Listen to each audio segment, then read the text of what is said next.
Okay. I have no idea if this is working right now. I'd like to think it is. I hope that it is. But you might notice that things are a little different right this second. There's no ticking clock. There's none of the usual like setup stuff. And that's because I'm using different software today. Now, this isn't going to matter, hopefully, too much to the podcast people. But in theory, if this thing totally shits the bed, no one's going to have any record of this at all. And I don't even know if like I'm being heard right this second. So that's exciting. I've also lost the ability to put comments on the screen. So I think I got the workaround by when I move forward to the next picture that'll show up in front of you, the chat that normally just pops up on my side should pop up on your side. I think. Who knows? We'll find out together. Really, this is just kind of a temporary measure because the usual software I use, Ecamm, which is 99 times out of 100, the best thing I've ever used for streaming and recording. The last update's been kind of suspect in terms of its audio and it's syncing up and connecting with everything. So at least for today, I thought we would try something a little bit different and see how we're doing. So you want to do this? Yeah. Let's give this. I have to do this all manually. How much of a nightmare is that? Okay, let's go do stuff. All right. Just remember what I've taught you.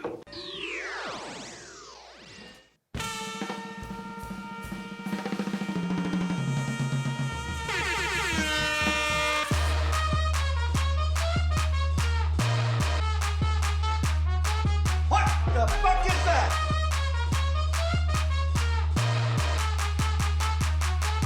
Hey, yo.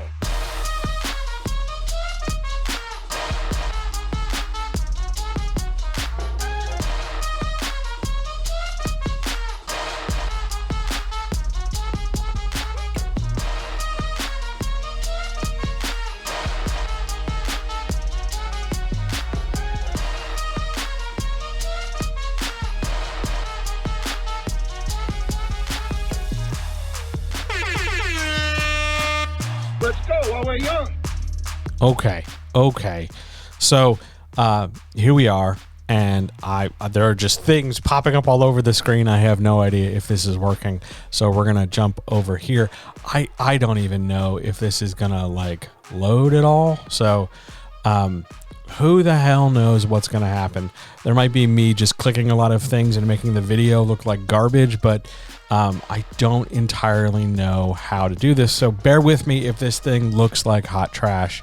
I promise I didn't really mean it to. So yeah, that's a thing. And I guess we'll all sort of get the music out of here. We'll all sort of learn as we go. And maybe next week we'll be back to the regular software where I feel infinitely more comfortable and slightly less embarrassed about, hot garbage quality. So, hi, let's do an intro. Ladies and gentlemen, guys, gals, non-binary pals, friends, writers, makers, doers, thinkers, thought enthusiasts, non-plagiarists, anti-capitalists, long video consumers, people who like an appropriate amount of dressing on their salad, anybody who's ever had a thought like, hey, I should buy something to keep me warm on a cold day. Anybody who's managed to get all their Christmas shopping done, if Christmas shopping is a thing you do, in a fairly short period of time, and anybody who's really looking forward to it not being winter anymore, and most importantly, the comrades. Hi, I'm John. This is me figuring out OBS, and I hope you're doing okay. If you have no idea who I am, other than the guy who's currently figuring out OBS, I'm a writing coach and developmental editor with 25 years experience in publishing.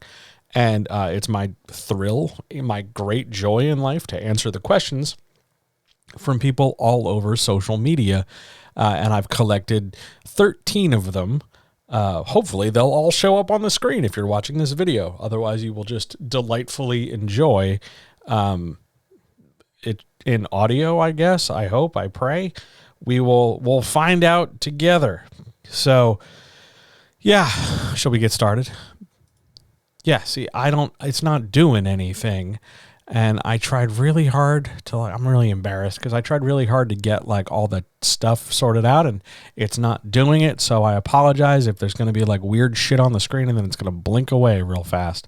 Maybe you won't notice it all. Who knows? Maybe that's just an anxiety for me. That's going to be great for my mood. But on we go to the first question. Question number 1. Should a writer always plan for a series, even though they're just trying to get one book published? There's no clear answer here. I want there to be. I want there to be like one specific thing to go, yes, you should always do this. Because not only does that make this question really easy to answer, it also more or less makes it pretty straightforward. And the answer's not that clear. Just because you've written a book, whatever that book is, does not mean that book needs to be part of a series. I understand that you might be looking or be part of a genre where there's lots of series everywhere. Like if you're in fantasy or sci-fi or something like that, Westerns, series are everywhere. Romance, series, stacked to the ceiling. And I understand that a lot of traditional publishers and a lot of pimps, agents, will strongly recommend that you have plans for a series. But the reason for that, if you're ever wondering why they like that, is because that means everybody makes money. Well, everybody except you. So all the people who exploit your labor and profit from your work, they make money. That's why they want series. Publishers want series because it's more books to sell. Agents want series because it's a bigger book deal from which they can take, 10 to 20% of your labor. And maybe you want series because, oh man, that means I get to write multiple books. I get to stay legit. I get to stay relevant. I get to be, a big person author because I still get to produce at that level. And all of that thinking, though very common, is completely misguided. Because your legitimacy is not tied to the number of books you produce, whether that's 1 or even 0 or 1,000 or anything in between. The exploitation of your work and the money that you are owed for your labor will be taken by other people, whether you write 1 book or 12 books. And again, just to be clear, I'm speaking from a traditional publishing perspective here. If you're going to self-publish, well, that's a different kettle of fish. But even then, you still don't need to plan for a series when you're just trying to do 1 book, because if you only want to make 1 book, just make 1 book. You don't have to leave it open-ended in the query letter and say, this thing has series potential. You don't have to, map out a road plan for 6 books 12 years from now, or, big giant things that you can one day on your debut novel's launch day sell to Netflix or whatever. If you don't want to write a series, you don't have to make a series. If you don't want to sit down and do the work of like, I'm going to map 15 books out, you don't have to. Just focus on the book right there, right in front of you that you're trying to publish. And if it hits, if it goes off and it's real popular and people want more, then write more, and you can figure out how to justify there being all of a sudden a series where previously there wasn't one later. Like, it's okay. You don't have to have everything all mapped out all at once. It's completely fine. Don't make this harder for yourself. It's a good first question. On we go to question 2. The other problem I have with just this stuff in general is that I can no longer accurately track anything. I've lost all my bells and whistles. So chat, hi, if you're here, if anybody's here, hello, please know that I can't see you. I'm not willfully ignoring you. I just can't see you. So on we go with the questions. Question number 2. Why do I get, that's a typo, John. Why do I get so worried about what I'm doing being boring for the reader? Here's why. Well, let's come at this from 2 different directions. I'll give you 2 answers for this. Let's come from a you-based thing, you going outward towards readers and towards publishers or agents or whomever, right? The outbound side of things. The reason you get so worried about it being boring is because you don't have a great deal of confidence in what you're doing, and you're very unsure of how someone else is going to receive it, and you are assuming to some degree kind of the worst. Maybe not to the worst ever. They're not going to come, kicking down your door with torches and pitchforks. Pitchforks, that's a word. Torches and pitchforks, but you might also be just concerned that no one's going to like it and you won't get any reviews and you won't get any sales, and then sort of that thought spirals and spools from there. The other side of this, the flip side of this, is that from the towards you, from the group perspective, you don't have enough support. There's not enough people cheering you on. There's not enough people having read your stuff and been like, no, it's not boring. You're totally doing great. Whether that's a coach, whether that's an editor you've hired, whether that's a critique partner or a writing group or just a friend circle of people who are doing more than telling you sort of the polite things that you just want to hear. It's a lack of support that so often paralyzes people.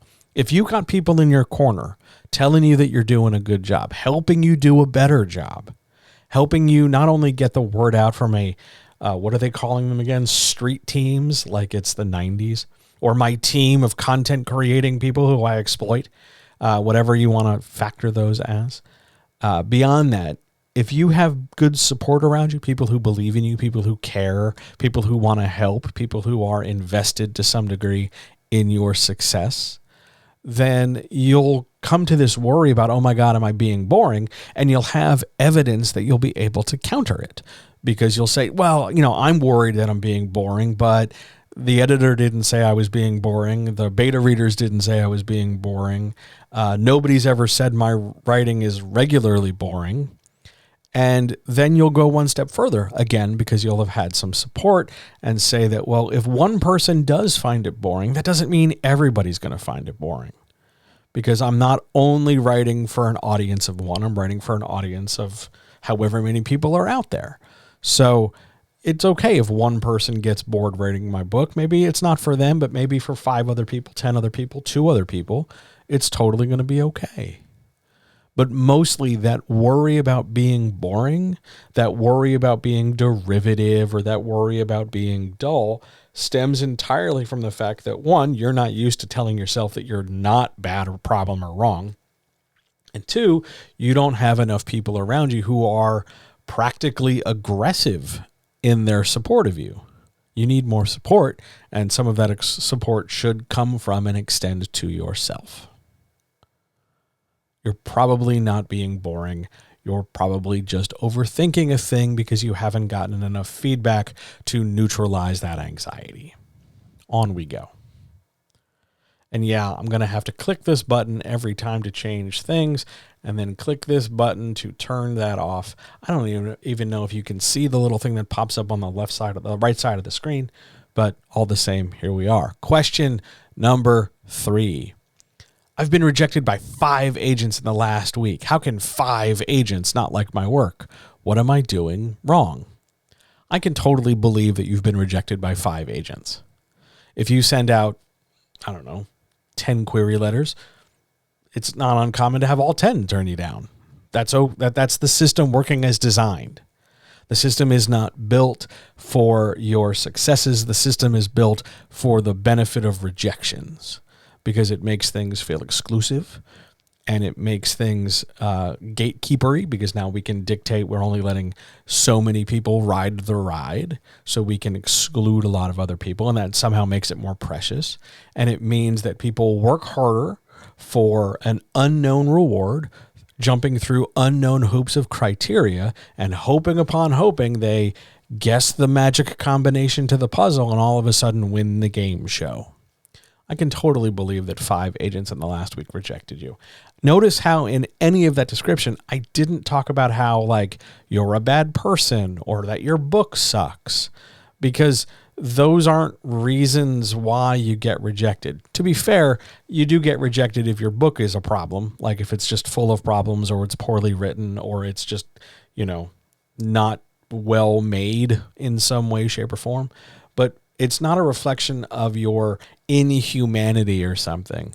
It's not a sign of your, pointlessness, or that you've wasted your time. Rejection is just, hey, you didn't guess the thing, the blind item, you don't know how many fingers I've got behind my back, essentially. Now, 5 agents are welcome to not like your work, because they're going to look at your work not in terms of its creative merit. They'll say that on social media because that's the politest way of addressing people who also want to do what you're trying to do. But they're not looking at, oh gosh, that person is so creative, we better pat them on the head. They don't give a shit about that. They're in this for the money. They're in this entirely for money. They are looking at whatever you've produced, and they're asking themselves, how much work do I need to do? Do I need to edit? Do I need to tweak? Do I need to suggest? Do I need to revise? Do I just need to pass on this? Do I just need to move on, or whatever? They're looking at how much work they need to do so that they can turn around and sell your work to someone who will buy it. And they want to do that not because they deeply care about you, not because they really want you to be happy or have a good holiday or, feel a sense of joy and satisfaction. Again, that's the shit they tell you so that you keep feeding the parasite some blood to drink. What they're looking for is, how much can I sell this for? Because my livelihood as a pimp depends on my ability to exploit the worker to gain money. I got to get my 10 to 20%, which means I got to make sure I sell this thing for the most I can. Now, they're going to dress that up in a load of different ways for a lot of different reasons, because they don't want to point out the fact that they're just here to kind of glom on like one of those animals that attaches to a shark, or like a fly that grabs onto an animal, or a vampire bat. Like, they're not interested in bringing that stuff up because that makes them sound gross, because they are gross, because they're an unnecessary part of the traditional publishing process, because the system should be streamlined and less gatekeepery and more accepting of all people, because it's, art and it should go out into the world. Can you imagine if there were agents who gate kept paintings? We wouldn't have half the galleries in the world full. They don't do anything. They don't help. So what you're doing wrong is the question here. 5 agents cannot like your work because they can't figure out how they would sell it. That's why they don't like your work.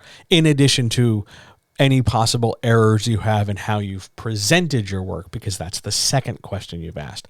What am I doing wrong? Chances are you've done nothing arguably wrong other than how you've presented it. If I have a thing, doesn't matter what that thing is. Let's say it's a book. Let's say it's a loaf of bread. Let's say it's a podcast. Let's say it's whatever. And I describe it to you in a way that does not make you interested in it, you are not likely to engage with it. If I talk about these streams where I answer questions and I do it in a very terrible way, you're probably not going to tune in. That doesn't mean the stream is bad. You didn't get a chance to check the stream out. You can't make that opinion. But the point is, if I don't sell a thing to you in an exciting way, how are you supposed to engage with it? So chances are what you're doing wrong is that your pitch, whatever it might be, your query letter, your 30-second elevator pitch, your quick tweet that's all formula of X plus Y plus Z equals my book, or whatever, masturbatory bullshit is popular right now. That's what you're doing wrong. You are talking about your thing in the, not necessarily the automatically worst way ever, but you are talking about your stuff in a way that is not summarily engaging. Now, remember a few seconds ago where I had talked about what that agent is trying to do is find a way to sell your book?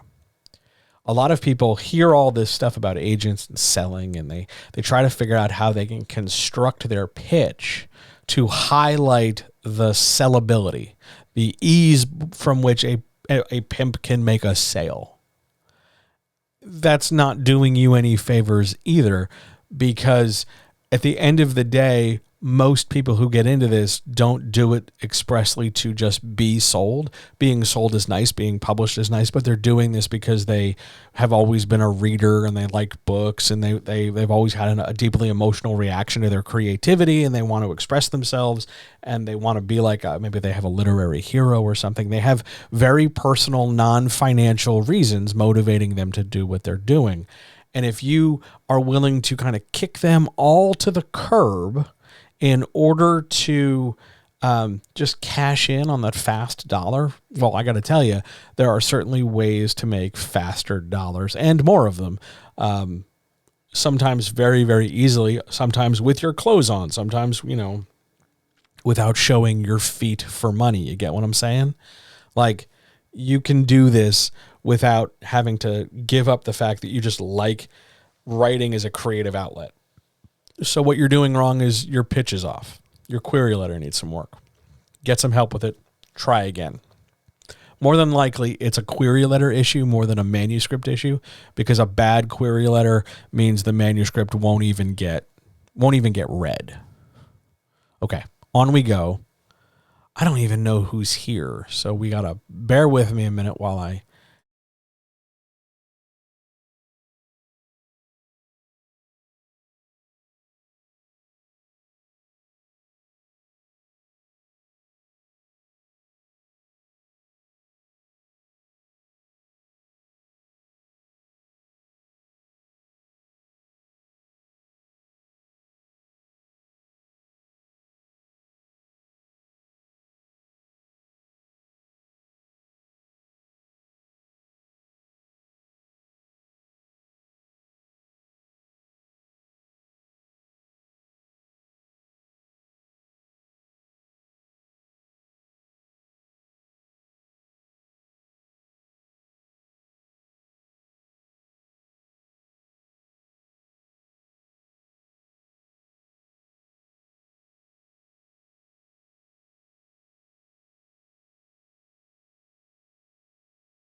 Yeah, see, I tried to be all fancy, and now I'm disorganized and paying the price. Question number 4. Again, I typed these too fast because I was frustrated about having to switch software.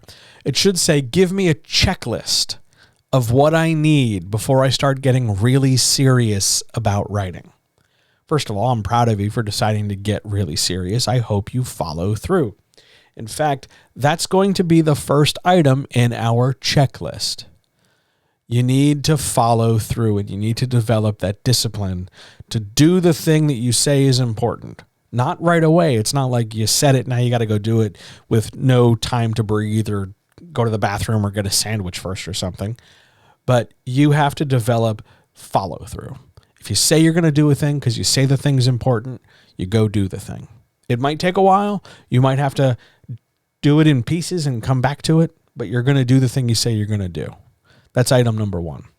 Item number 2, when you do sit down to do the thing, the thing you just said was important, you actually sit down and do it. You turn off the distractions. You block them out, or you don't engage with them, and you hold yourself accountable and responsible for doing that stuff. So you say, okay, I'm going to write, let's make up an example. I'm going to write this weekend. I've got time on Saturday, let's say, and I'm going to write some amount of time and space. So then on Saturday, when you've got that free time, you don't suddenly also start scrolling social media or getting distracted deep down a music streaming rabbit hole of playlists. You sit down and you discipline yourself to show up and do the work and not make any of those flimsy, immature excuses like I'm waiting for my muse, or I'm hoping inspiration strikes, because you realize that part of following through and being disciplined is that you are the generator of your own discipline, and you are the generator of your own inspiration. And if it really matters to you, you won't make so many excuses, and the energy you're spending on all the excuses and rationalizations and justifications and reasons, you'll put that energy actually into the production of what's important, and you'll do the thing you say you're going to do. Next thing on your checklist of I'm going to get serious about my writing. You make some concrete choices about how you're going to do it. You don't download 5 different things, 5 different apps or software or whatever, and, try it all out. You just pick one and go with it, because at the end of the day, it doesn't really matter what you're using, so long as you can export it into a file format that is acceptable by other people, depending on the avenue you're going to publish with. Most of the time, that's going to be Microsoft Word. So if you could write it in Word, that would be delightful. But if you want to write it in Google Docs because you know it exports to Word, great. You want to do it in Scrivener because it more or kind of less is in the neighborhood of exporting into Word? Sure, go ahead. You want to do Ulysses? Whatever makes you happy. You want to do Highland? Great, go for it. Just pick one, understanding that one is not automatically better than the other. You just pick one, and if it works for you, it works for you, and then you just keep going. This isn't about, I can't do it until I get the right chair or the right fountain pen, or I got to find the good writing sweater to buy. No. You make the decisions about how you're going to do what you're going to do. You make them dispassionately and effectively, and then you get going, and then you get doing it. Next thing you want to do before you get really serious is understand the kind of expectation you have as to what makes a good chunk of writing or a good moment of productivity. A lot of writers say, I'm going to get real serious, and they think that real serious means setting unrealistic deadlines or expectations. I'm going to write 10,000 words by next Tuesday. If you're only able to write in like 20-minute chunks twice a week, it is unlikely that you will write 10,000 new words within a week, unless you're going to write, several thousand words within 20 minutes, which is really impressive. And if that's what you're able to do, I have so many other questions. You've got to figure out how you define really responsible, good quality stuff. Like, if your first instinct is to set very high goals, real lofty, big ass numbers, real tight deadlines. You've got to ask yourself why you think that's a hallmark of a serious effort. Is it just because you're looking for a sense of accomplishment? Is it because you need those numbers to be big to verify or demonstrate to somebody who doesn't give a shit that you're trying really hard? Like, why are you doing that? That's my question. I talk to a lot of writers every day, every week. I talk to writers about how they're setting themselves up and what standard they're holding themselves to and what deadlines they're giving themselves and what they expect out of themselves as they write. And it is boggling to me the number of people who consistently, even after talking to them more than once, consistently set these completely unrealistic deadlines and these completely wild word count expectations. If you're serious about writing, it doesn't matter what the word count number is or what the magic thing is to qualify for good writing. It's just that you wrote it all. If you're trying to do this for a sense of accomplishment, what's the difference in accomplishment between writing 1,000 words and writing 900 words? Does it really feel substantially less accomplished? Or do you just want to demonstrate to somebody else and have them say something to you because they never recognize your goodness enough? And you think that if you just wrote 1,000 words instead of 900 words, then, like your parent who never appreciated you being creative when you were a kid will suddenly appear randomly at your doorstep and say, "Gosh, child of mine, I'm really proud of you for those extra 100 words." If you're serious about your writing, you will understand that the only deadlines that truly matter are, yes, the deadlines you set for yourself, but not because they're huge or extreme, just because they're effective. It's unreasonable to set these big giant goals and then try to force yourself to overcome them or exceed them. Like, that helps nobody and does nothing. You don't need to do that. If you were serious about your writing, you'd go out of your way to make sure you don't put yourself in a situation where you're set up to fail more than you're set up to succeed. Next step, next checklist item. You actually have a writing schedule. You say you're going to do a thing when you're going to do it, and you can do it then. Maybe that's just going to be once a week. Maybe it's going to be every lunch break. Maybe it's going to be, 20 minutes while the kids are in the bathtub. Maybe it's going to be, in the 30 minutes while dinner is cooking or whatever. That's fine. That's it. Like, that has to be okay. Not because you're not good enough, not because you don't deserve more, not because you're a failure or life sucks or whatever, because capitalism. But this is the time you have, and you're choosing to spend that time doing this thing. Yep, it'd be great if it was more.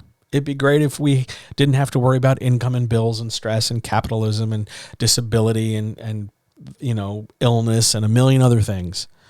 And we could just focus on producing the art that makes us feel the most alive. It would be delightful to be able to do that. But that is unfortunately, for as long as there are, boomers walking the earth, that is unfortunately not just possible. So for now, we have to recognize that we can produce what we can produce to the best degree we can produce it. And the fact that we produce is more important than the amount of time we have per instance of production. You're not better than somebody else because you can write for 45 minutes and they can only write for 30. Like, this isn't a competition on that level. It doesn't matter. What matters is that you can do a thing consistently, not necessarily daily, just consistently. And you always make an effort to add to your word count and move closer to your goal. Beyond that, the next thing in getting serious is the actual doing. A lot of people get paralyzed at the point where they're looking at the blank page. They know all this stuff. I get a lot of, yeah, I know. When I talk about it, you got to set up a schedule and you got to lower your expectations. Doesn't mean, drop them to nothing and then sulk about it. It means not being unrealistic in what you expect from yourself. And I get yeah to death. But when it turns around to, here's a blank page, get going, they freak out because now all of a sudden this idea of being serious has these extra strings attached. It shouldn't. It does. I know it does because it comes from all those other external factors that influenced your decision to do it in the first place. Like what people think or what you fear people think or what people told you or what you think other people do, what they do or anything like that. But really just getting serious about writing means, hey, I'm going to write. And then you go write. And as long as it's one or more words that weren't there before, you've written and it's good. It doesn't have to be perfect. It doesn't need to be a first draft, final masterpiece. It just means we are making steps towards our goal. If you are angry at yourself that you're not doing more, you are getting in your own way. And it is worth examining why you're so damn angry at yourself about why you're expecting more. It's not that people should expect nothing from you. And it's not that if people change their expectation of you that it somehow reflects a fault in your character or nature. It's just unrealistic for you to say, I can knock this thing out in a week. I mean, you could if you were willing to kind of willingly write some slop and just mash the keys or plagiarize or something grotesque like that. But if you're really trying, it doesn't matter. No one's going to stop and judge you about how long it takes or what's going on. You can just keep doing your best. And yeah, it could be frustrating. You could have a higher expectation of yourself because other tasks come easily to you, but that doesn't mean you need to quit this task. Writing can be just a difficult thing that you continue to do and it will get better over time, but you need to give yourself that chance to do that. And then beyond that, you just show up and keep going. I hope that's an okay checklist for you. On we go to the next question. Massively irritating. Not the question, the fact that I've got to go out of... I tried to add the chat to the screen like you see on other Twitch streams. And I can't get that shit to work. So I got to click it off every time it shows up. It's really irritating. I'll deal with it at some time in the future. It's fine. Question number 5. How do I transition to selling my books on my website when I used to sell on Amazon?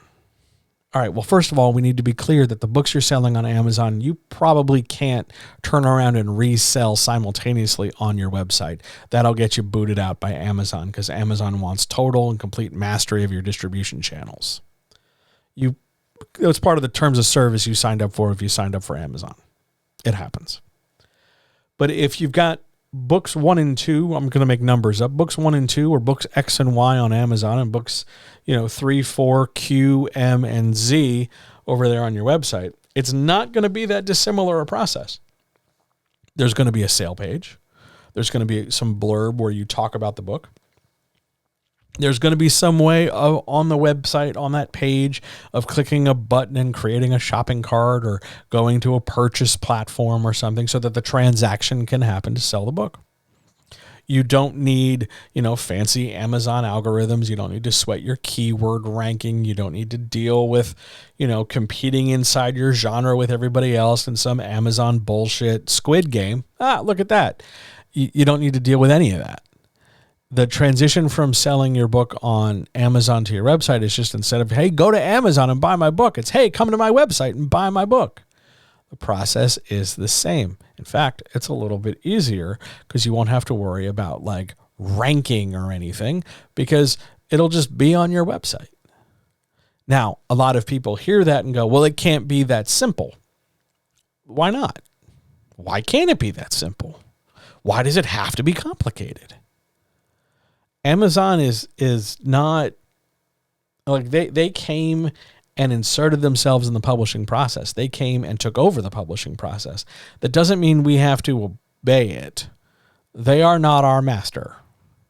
No gods, no masters. We don't swing for that here. That's not our thing. So we don't have to play in their sandbox if we don't want to. And just because we choose not to play in their sandbox doesn't mean we need to play by their rules when we're not in their sandbox. People worry that going off of Amazon means they'll lose visibility. And really, all that reveals, any kind of permutation of that argument, all that reveals is that they don't know how to fucking market. There are loads of people. Do you understand? Loads of people who sell plenty of things outside of Amazon. That's why we have websites like PayHip and Gumroad. That's why we have Etsy stores. That's why we have, eBay vendors. There's loads of different people selling loads of different things through loads of different avenues that are not Amazon. It's totally fine to do that. You just don't need to. You don't need to go to Amazon all the time. I understand that, everybody else is on Amazon, but like your grandparents used to tell you, if everybody jumped off a bridge, would you jump off too? If everybody's selling on Amazon, would you do that too? Have you stopped to think about why it's so important that you sell your book on Amazon?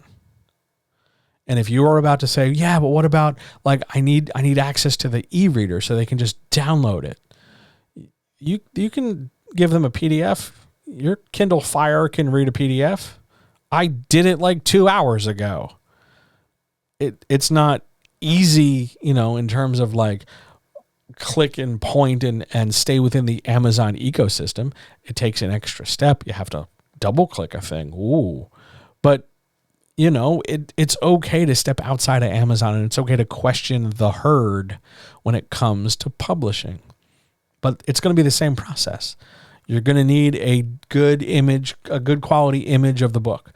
You're going to need a sales blurb. You're going to need, a way of selling the book, clicking a button, whether that's Shopify or WooCommerce, or clicking out to an outside third-party website or PayPal or anything like that. You're going to need some way of making the book possible to transact between you get the book and I get your money. And beyond that, it's not different. You can still get reviews. You can still, there's plenty of WordPress templates that allow you to collect reviews and testimonials and plug them into the web page. It takes a little bit more work. You have to do some of that creative, graphic designy, heavy lifting stuff, but it's going to be the same process. Amazon didn't dominate the process. They just facilitated the stall you market from. It's a good question, though, and I hope you sell your books without Amazon, because you should. Question number 6. For how long should I put up with my writing partner if they're never working on the book as much as I am? You shouldn't. Boot them to the curb. Let's go. If you're having... How do I say this? Let's come at it this way. A lot of people think that getting a writing partner will be fun because that way I get to write books with my best friend. And oh my God, we can just hang out and talk about books and talk about the stuff we like. And then we can, I guess, kind of spend some time just in between our gossip sesh or our talking about TV or our friend group or something. I guess maybe we should sit down and write this book and do our best to have our fantasy of being a writer come true. And a lot of people maintain a writing partnership on the basis of it being a semi-serious thing. We do it regularly, but we tend to do it without discipline. We bloat our manuscripts and we don't restrain our ideas, and we just dump everything on the page and let it be future us's or future editor's problem. And the problem is, aside from the fact that that's a grotesque way of writing, the problem is that when it gets serious and one person says, hey, I really want to make a push for publication, I really want to do this thing, maybe the other person gets cold feet, because all of a sudden it's going to go from this fun thing you can just do at Panera when we're just hanging out, and all of it, and then it turns into work and it stops being fun. And maybe that puts a little bit of strain on your friendship because it's no longer just this casual thing we're doing, but is in fact like a real deal, job you have to show up for.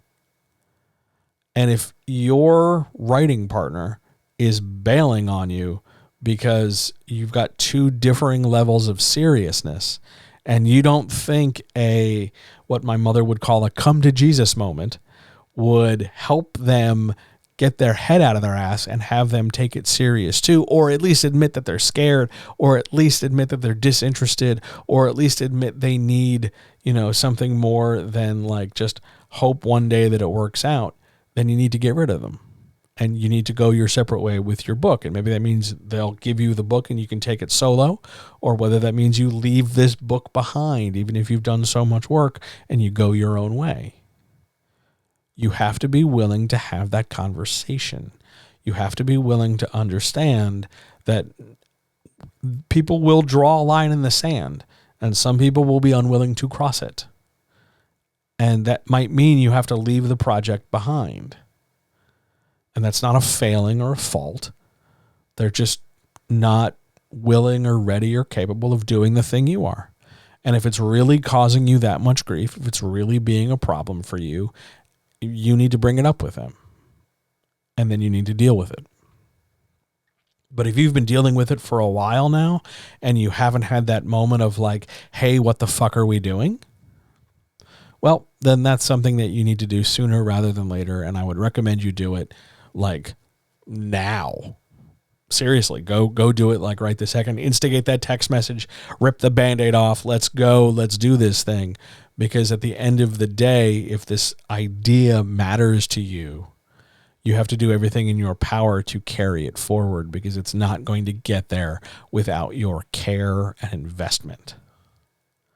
Do not let somebody hold you back without knowing why they're holding you back. If they're afraid, like, I'm just scared we're going to get rejected. I'm scared we're going to find out we're not very good at this. I'm afraid that if we go hire an editor or a coach, they're going to say we're wasting our time. I don't want that embarrassment. If that's what they're afraid of, so they're not moving forward, or they're just, lazy or something like that, you should know that. You need to know that. You should go find the fuck out. Because otherwise, they're holding you back for unknown reasons, and it's not helping you do what you want to do, and it's not helping them do what they want to do. You don't have to stay like that. You can do something about it. All right, on we go. Are there questions from anybody here in chat? Of an unknown number of people in chat, I don't know. Somebody somewhere. If not, I'll just keep drinking tea and we'll keep moving forward.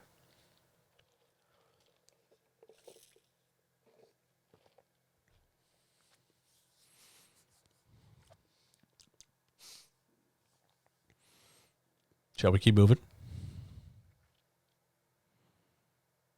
Yeah, let's keep moving. We are up to question 7. Question 7. I'm 1,000 words under the 80,000 word expectation for my genre. Is this going to be a problem? No. Just no, it's not going to be a problem. The reason why publishers and genres carry certain expectations for size of books is because they create a comfort level with a reader. We know that an epic sci-fi or epic fantasy is going to be a big, fat, honking book.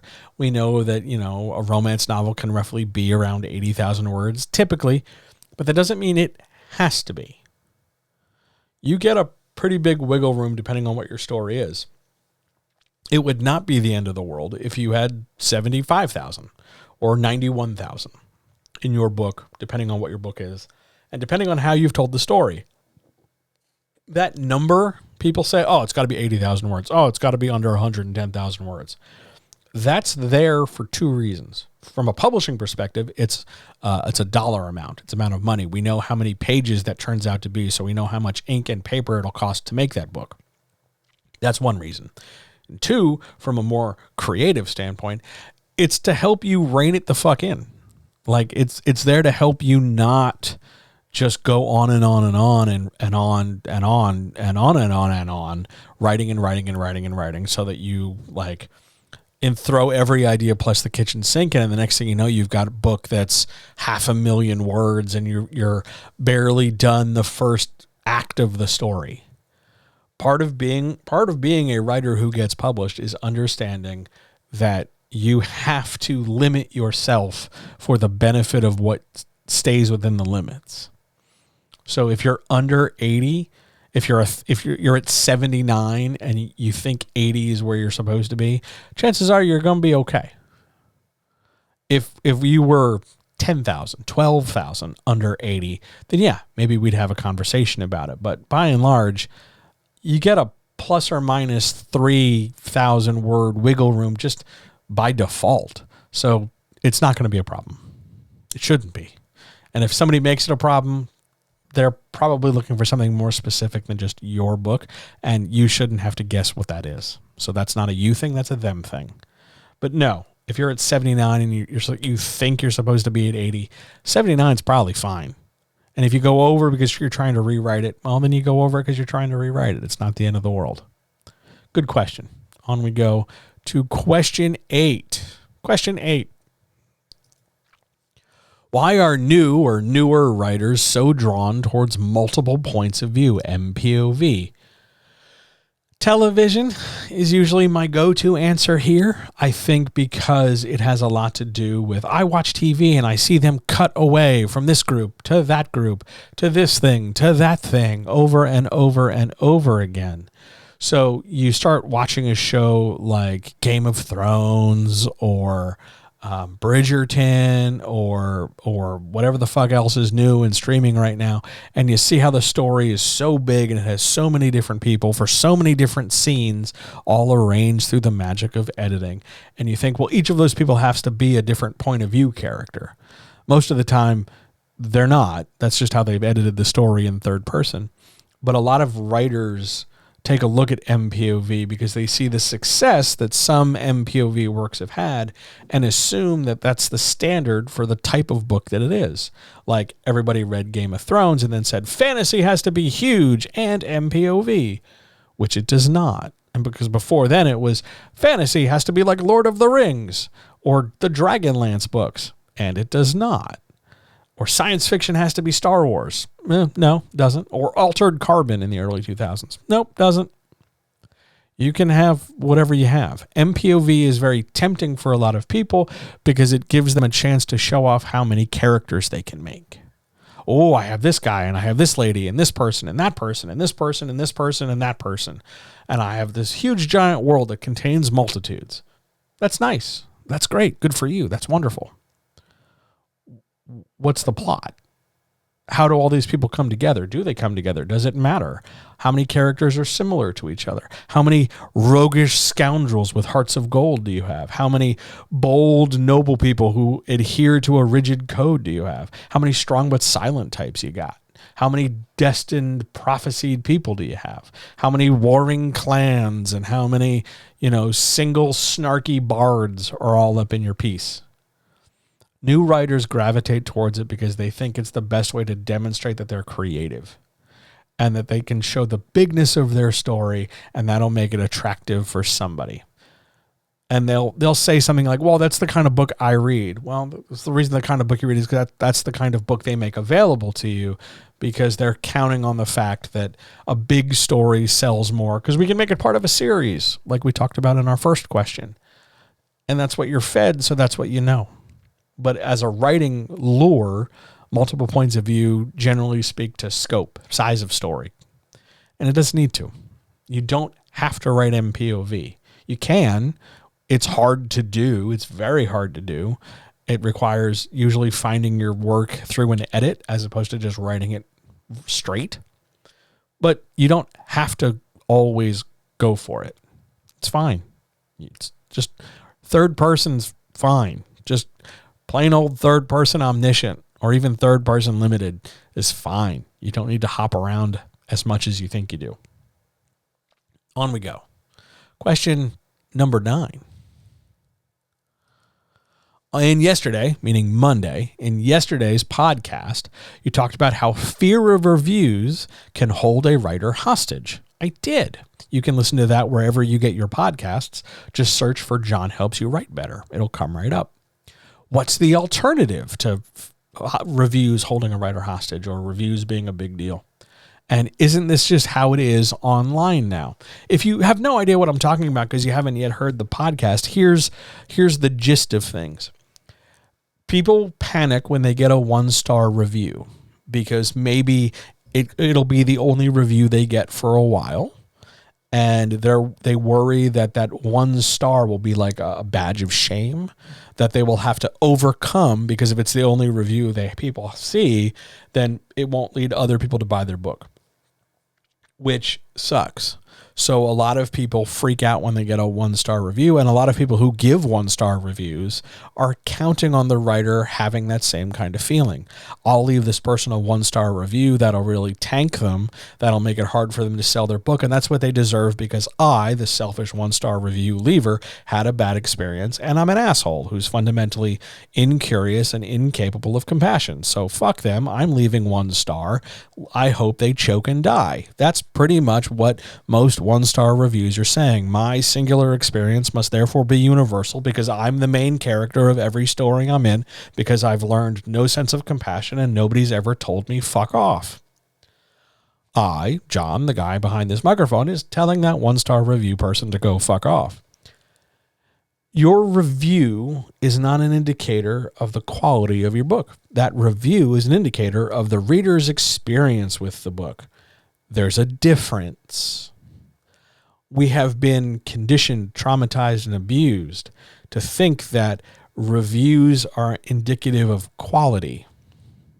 That if this website gives this game an 8.5 out of 10, then I, in my home, by myself, will also have an 8.5 out of 10 with this game.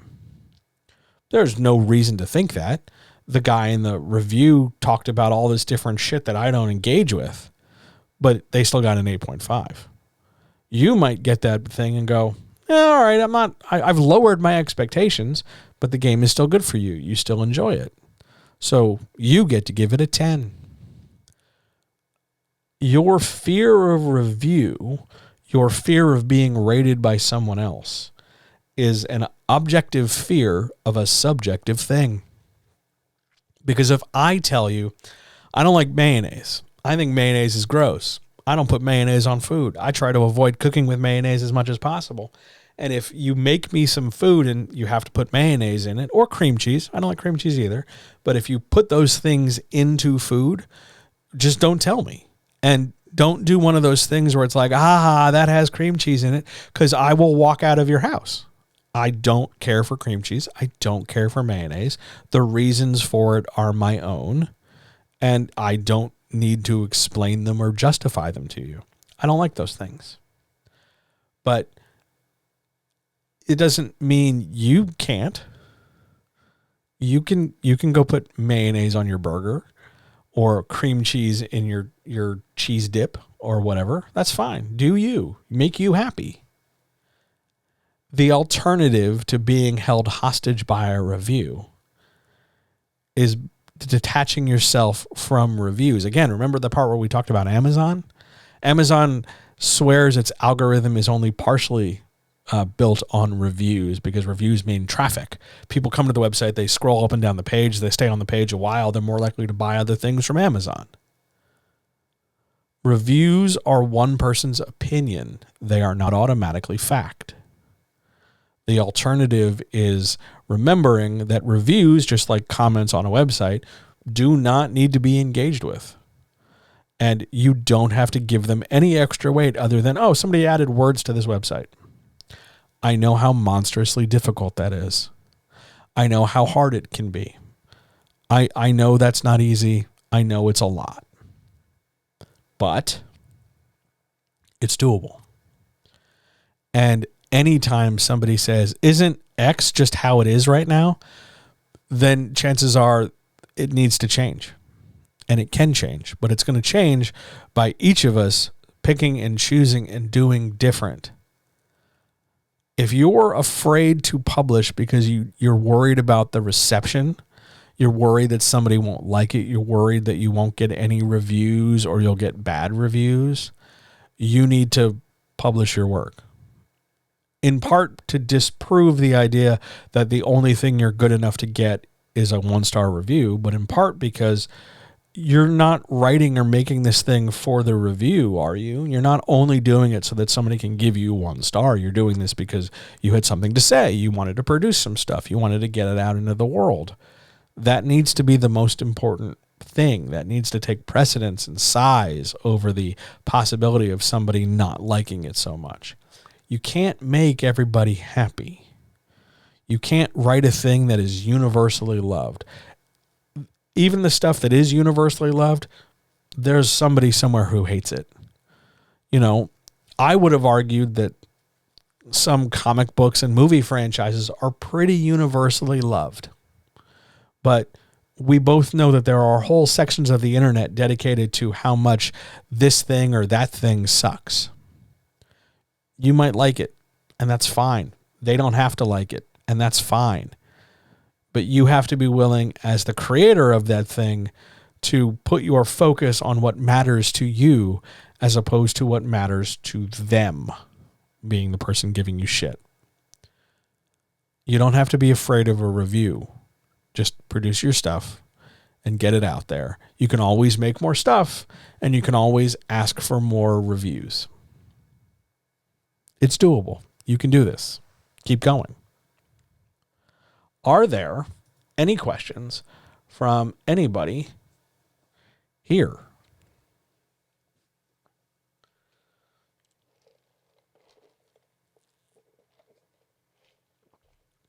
Totally random observation while I'm sitting here drinking my tea.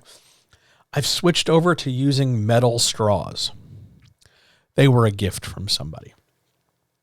A thing I should know better but never counted on. A metal straw gets really cold in a cup full of ice. Like disturbingly cold. Like surprisingly cold, surprisingly quickly.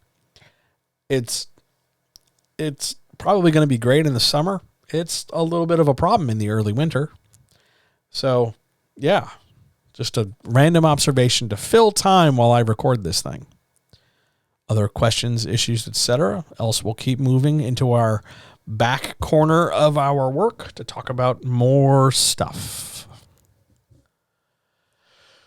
Can you recommend shows or movies with good characters? Just like any good character? Do we have a genre? Like give me more information. Like, do you just want me to list things I like? Because I could do that all day. We didn't need to have a chat stream for that. That could just be, hey, John, list things you like. Like, do I get any boundaries?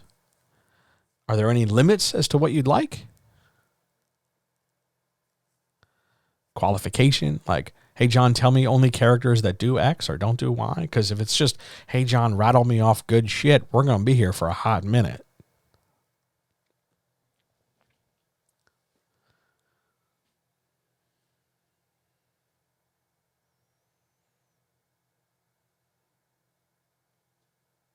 All right, I'm assuming from lack of context that you just want good characters. Okay, here we go. Let's start with just shows with really well-drawn characters in, there we go, in mysteries or thrillers. Okay, here we go.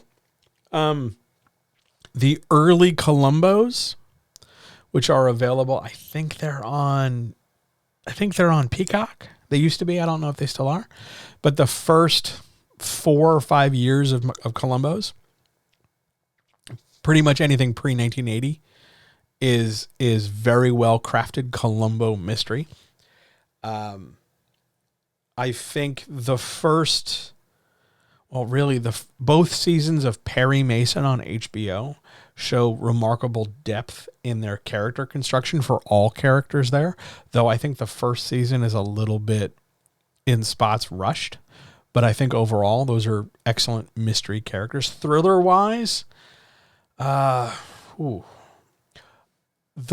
book it's hard because the book version is often different than the television or movie version in thrillers, because in thrillers they'll try to take the popular guy of the moment who isn't always like a match for the book.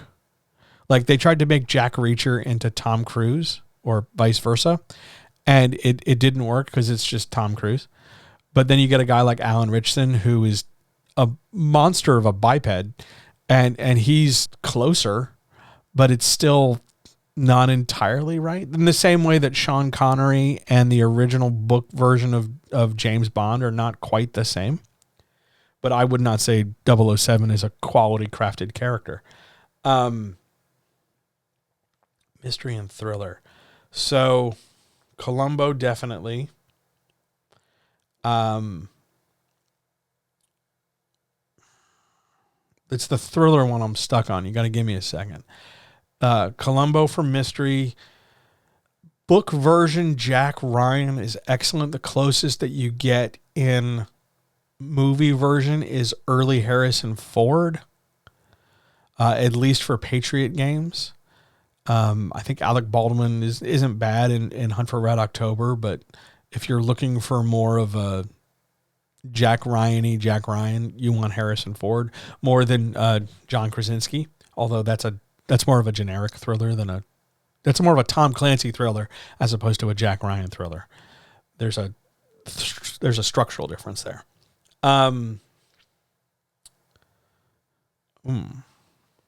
Other thriller. So you've stumped me a bit. I apologize for my silence. I'm not doing this on purpose. You've really got me on that thriller. The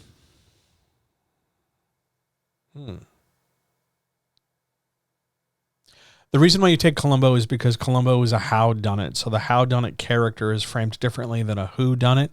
If you're looking for a whodunit, you're actually going to want to look at, this is going to sound ridiculous, but you're going to want to take a look at Angela Lansbury in Murder, She Wrote, as well as Ellery Queen from the 70s, because both of those characters are remarkably well drawn and well defined, despite never really having big, giant biographical chunks of text or story dedicated to them. The howdunit is less about the character, but Columbo is fairly well, drawn through the first 10 or 11 NBC Sunday night mystery movies. You might also want to take a look at Poker Face. Was it Poker Face on Peacock? I want to say it was Peacock. You might also want to look at the first season and the fifth season of Fargo, currently on FX. Both are available on Hulu. There's a number of characters in the fifth season, but particularly the first season with Billy Bob Thornton's Lorne Malvo. That's excellent in the thriller genre. You could also take a look, if you want to continue the Billy Bob Thornton experience, take a look on Amazon at the first season of Goliath. Just the first season. The other seasons are good, but the first season is like a head and shoulders better in terms of mystery and thriller. It's real good. It's real good. Beyond that, we would have to get British, which is fine. There's a time and place for that. But if you look at Shetland, which is available on, I think it's BritBox, you've got a nice, stable protagonist. It's a little procedural, and it gets a little wishy-washy and hand-wavy in the first season. But by the time you get to season 3 and they figure what the fuck out they're doing, it gets much better, much faster. Endeavor, the Inspector Morse prequel, is also incredibly well crafted. Certainly, I think more so than Inspector Morse ever was. I think that's enough to start. I will put a more complete list in the Discord today. Once I'm done all my recordings and stuff, because after this I have to do the Daredevil episode again. But I will put together a more comprehensive list. That's something definitely worth thinking about. Yeah, that's really good. Thanks, man. That's a good question. On we go. Question 10. What's a common mistake people make when writing satire? The biggest mistake is that people think that satire is a permission slip to make fun of people they don't like, or to take somebody they don't like and for no story-based reason put them in an unrealistic situation. I don't like this actor. I'm going to put them in my book. I don't like this politician. I'm going to put them in my story as they are. I'm not going to I don't like this candidate or this person or this leader. So instead of making a character like them and then, lampooning it, I'm just going to straight up take that human. I don't care for this person. Bang, zoom, they're in my story, and I'm going to make sure that in my story, what happens to them is what I want to have happen to them in real life. Satire is not a permission slip to be a shitty person.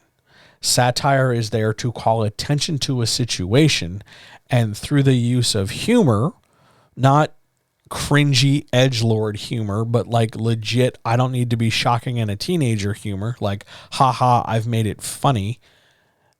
It's you get to call attention to a point. You know, a modest proposal is satire.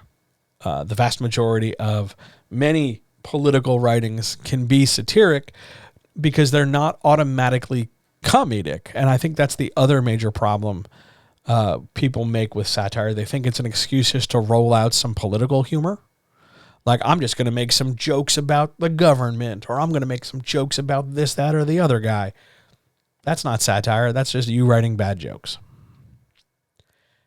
Satire has a specific point, generally a moral or a social construct that is not necessarily specifically politically party or governmental in nature, but you are calling attention to this construction in society through humor, be it absurdism or black gallows humor or puns or anything like that, some level of ha ha ho ho fun levity to call attention to a thing that you want to provoke thought about. Most people skip that part and just take it as a chance to make fun of a thing as though, well, I'm just joking, as if that's going to like give them blanket permission to be shitty. Maybe you're a Netflix comedian who's great on social media, but bullshit in your special because people realized that you're only great in 2-minute doses as opposed to like an hour-long sit-down. And then your excuse of, well, I'm just joking, that doesn't excuse your shittiness. Perhaps you're a transphobe or a bigot of some way, shape, or form, and you think that by claiming satire, you get to excuse your shitty opinions. You don't. Nothing excuses them. That's not how that works. Satire is not a permission slip to avoid the consequence. Satire is calling attention to something that is provocative, not in a shocking way, but in a, hey, think about this way. It's hard for a reason. On we go. Question 11. Question 11. How do I avoid...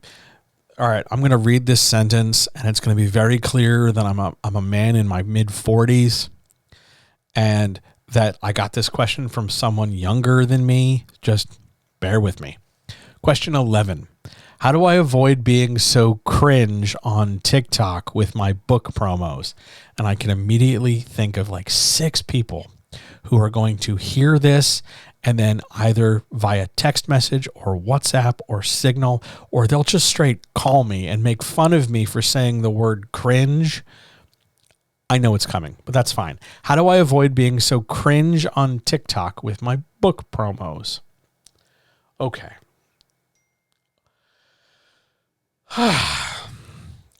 You're going to be cringe in talking about your book. Not because you're a bad person, but because the definition of what is cringe so often mistakes vulnerability and care for embarrassment. Like, it's bad to have a thing you like, and it's bad to share the thing that you like, which is fundamentally bullshit. That's not how this works, like, at all.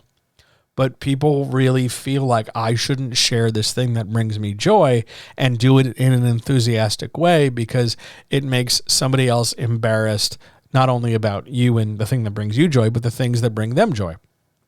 So the kids, or some nebulous percentage of population, identify it as cringe.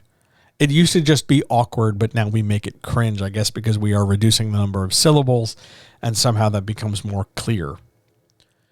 If you're worried about your TikTok promos being awkward or uncomfortable, you can change the nature of your promo if you really want. You can find different ways of engaging that aren't just, following the herd and doing what everybody else is doing. There's no reason why you couldn't create a more thoughtful 90-second, well-curated, well-edited video that you upload out of TikTok to TikTok. You could make a mini movie. It would take some effort, but you could. You could be differently sincere. You could find different language to use. You could approach your stuff in a different direction or topic. You could, use, you don't have to do the same things everybody else is doing. You could find a new dimension through which to experience or express your story. Sure. Beyond that, though, I can't be certain because I've never seen specifically your book promo. If this is a case of like you're doing a fun little dance or you're lip syncing a sound and then it just sort of loops back and forth, I don't know if I would call that cringe. I would say it's a waste of everybody's fucking time because what is you doing a fun little hand jivey, hip twisty dance have to do with buying your fucking book? I don't know. Or you mouthing about how, here's a semi innuendo laden thing. And then, you just smile at the camera and walk away. I don't know what that shit has to do with your book either. But, if you're worried about how you're coming across, change the way you're coming across. It doesn't have to be this big, giant, bombastic, I demand that you read my book. I mean, that'd be nice, but you don't have to. You could just, there's nothing wrong with sincerity. There's nothing wrong with earnestness. You don't have to give in to the trappings and the template of everybody else. You could do your own fucking thing. Go ahead. I still think sincerity defeats cringe in a straight up one-on-one fight. Because if it makes other people uncomfortable, that's on them, not on you. I can tell you how much I love working with writers. I can tell you how great it is that I love fucking Star Wars and comic books, and I'm a 45-year-old man, and it makes me delightfully happy to listen to actual plays, and most of my friends are in very creative fields. I don't think any of that's cringe. I think it's great. I'm really proud of them. I'm proud of me. I've made it this far in life, and I'm not dead yet. That's fucking something. I think sincerity beats cringe. So be sincere. It's not algorithm friendly, but we're not in this for the algorithm. That's something to think about too. I hope that helps. On we go. Question 12. My book straddles two genres. Does it matter which one I put first? Like when you're talking about it's a romantic thriller or it's a thrilling romance, something like that. Does it matter which one you put first? Yes. So you want to, really the important one is the second one because that's called the landing genre. There's the rising genre and the landing genre. The landing genre is modified by your rising genre. A thrilling romance is a romance that is thrilling. A mystery thriller is a thriller that contains a mystery. A simple version of this would be a rom-com, is a comedy that is romantic. You want to make sure you nail down the stronger of the two as the second one. So if you know you're going to be a rom-com where you've got a comedy that is romantic, the comedy is second, which means the romance comes first because romance is modifying comedy. Now, maybe that means you're making a, com-rom, which is not a phrase we normally use. We usually use like a comedic romance. But it matters which one you go first because that label is going to modify the second label. That doesn't always mean it's a 50-50 split. That doesn't always mean it's a 70-30 split or something irregular like that. But it does mean that whatever you think the second label is, that's your more dominant, not necessarily serious, but structured label. It's more this than it is that. So you put the bigger containing one second. The first one's a modifier. Good question. Hope it helps. On we go to our very last question. I'm going to get a mouthful of tea. so that I don't cough into this microphone. Question 13. Isn't every writer I meet basically my competition? No. Just no. Okay. All right, let's break this down. Loads of people will tell you that yes, it is, because ultimately at the end of the day, you're going to turn around and get on Amazon and you're going to have to sell your book right up against everybody else's book. So yeah, the person you like, that person who, replies and retweets all your stuff and joins you in all those fun little writer games about what kind of dip your characters like or how they take their coffee or what their character would think about this thing going on in the world. All that wasteful writer adjacent bullshit. Yeah, they might be your friend now, and a lot of people who feel very insecure about hierarchy and ranking and sales and commerce and capitalism are going to turn around and say, yeah, well, at the end of the day, we have to outsell these people, which is going to make being their friend really awkward. A lot of people dress this up under tight-lipped smiles to say something along the effect of, gosh, I just want all of us to do well. But deep down they would turn around and just want to do better than somebody else. And then pat them on the head and say, gosh, you'll get yours too. Pat on the head, pat on the head. Treating every writer like competition fails for two major reasons. And they're significant reasons. And I want to detail them now. First reason, and I think this has become my big major reason, your other writers aren't competition because readers aren't scarce and finite. There's not a shrinking number of people who read, and it's not like they can only buy one book and they can't buy other books. Readers, they love to talk about their TBR lists, right? Oh my God, I have all these books I've been waiting to read. I've got all these things lined up. I've got to do this and I've got to do this. And they talk about it like it's a badge of honor. Their disorganization, their overconsumption, their mismanagement of time, their expectations, whatever you want to call them. They end up with way more books needing to be read or wanting to be read than actually get read.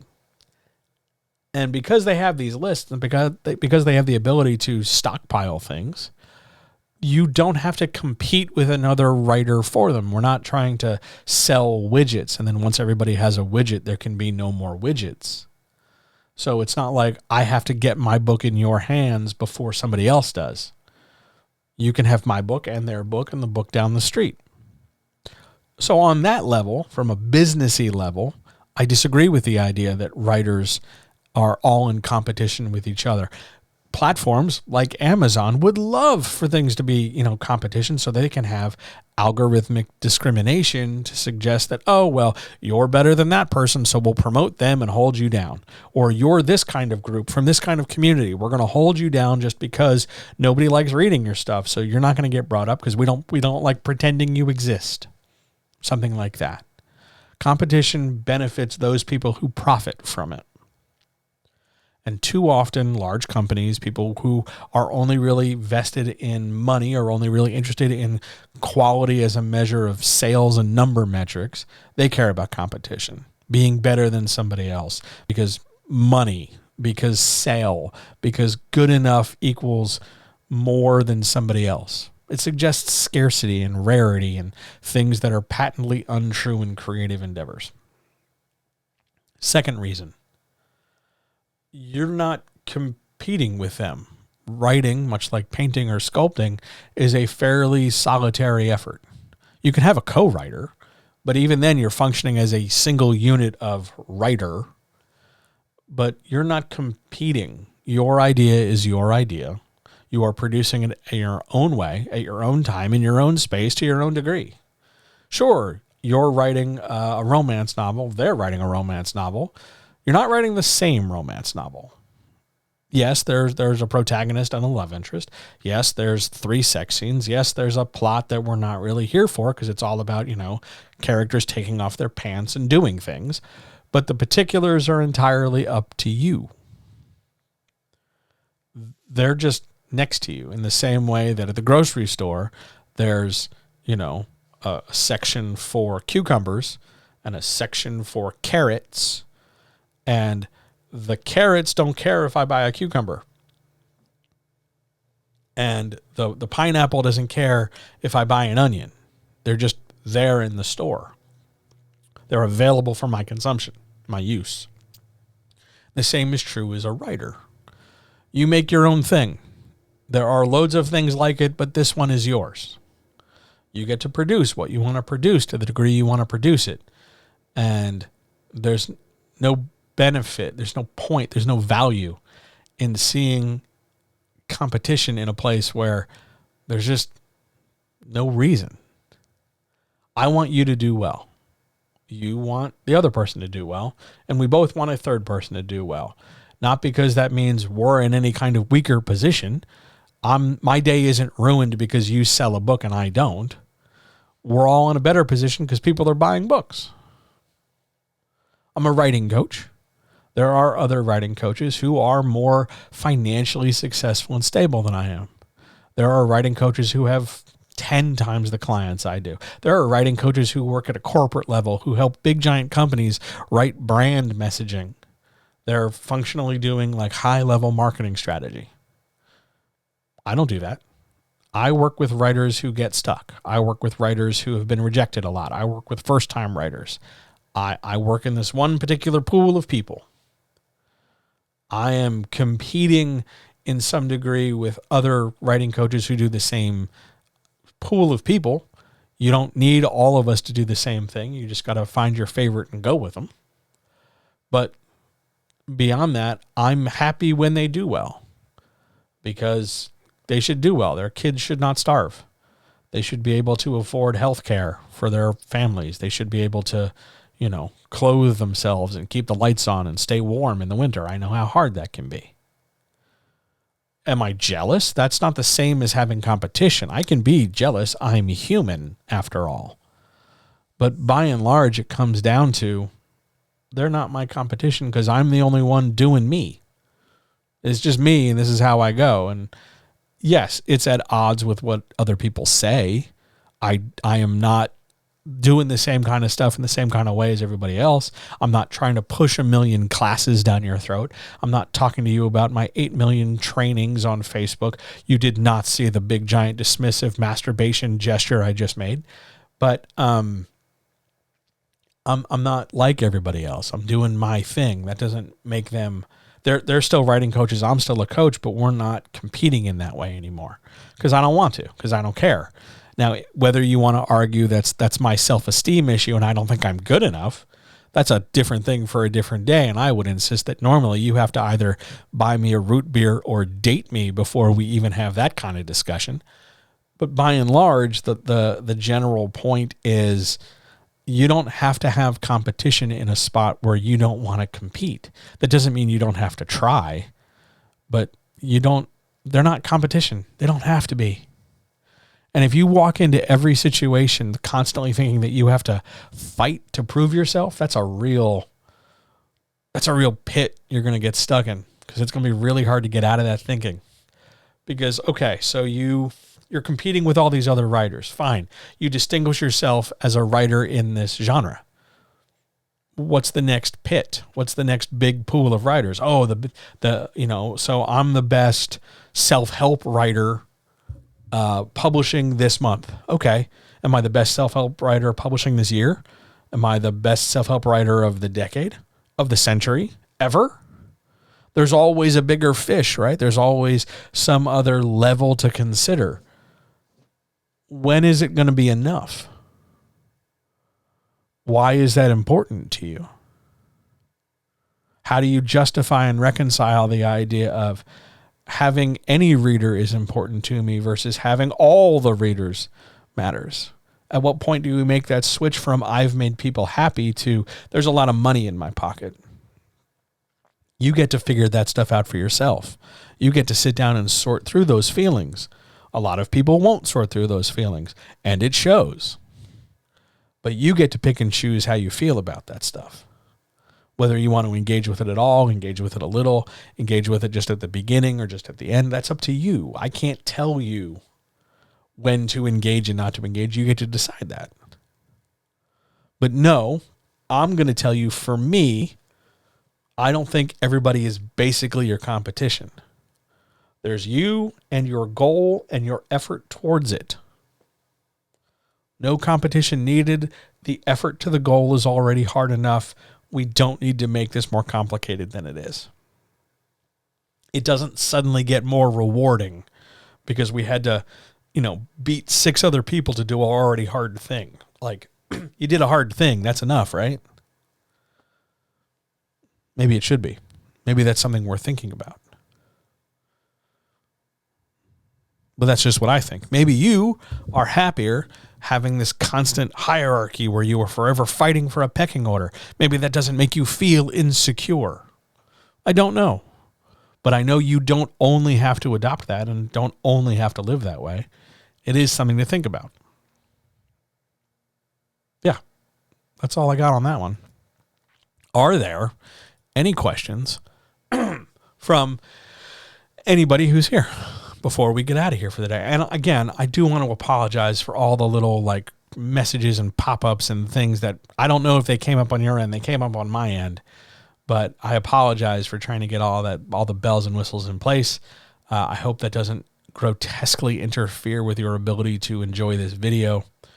By the way, if you're watching this on YouTube, don't forget to do the YouTubey bits of liking and subscribing and stuff, because that does make a difference to the algorithm. But it's also nice to know that people liked what I made. So there's that.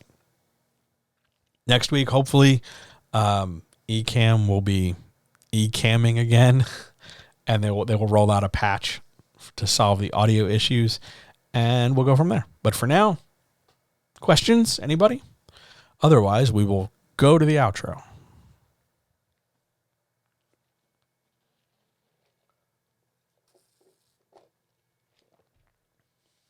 All right. To the outro we go.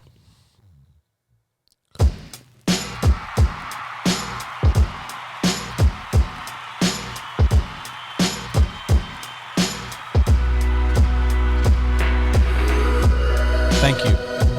Thanks for being here. Thanks for putting up with technical issues and changed shit and me coughing and just sitting up here doing my best.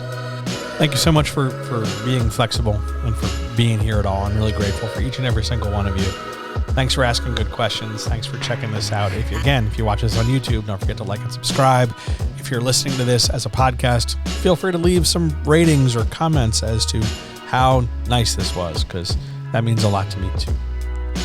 Thanks for letting me talk about competition and growth and marketing and websites and pimps and all that stuff. It means the world to me.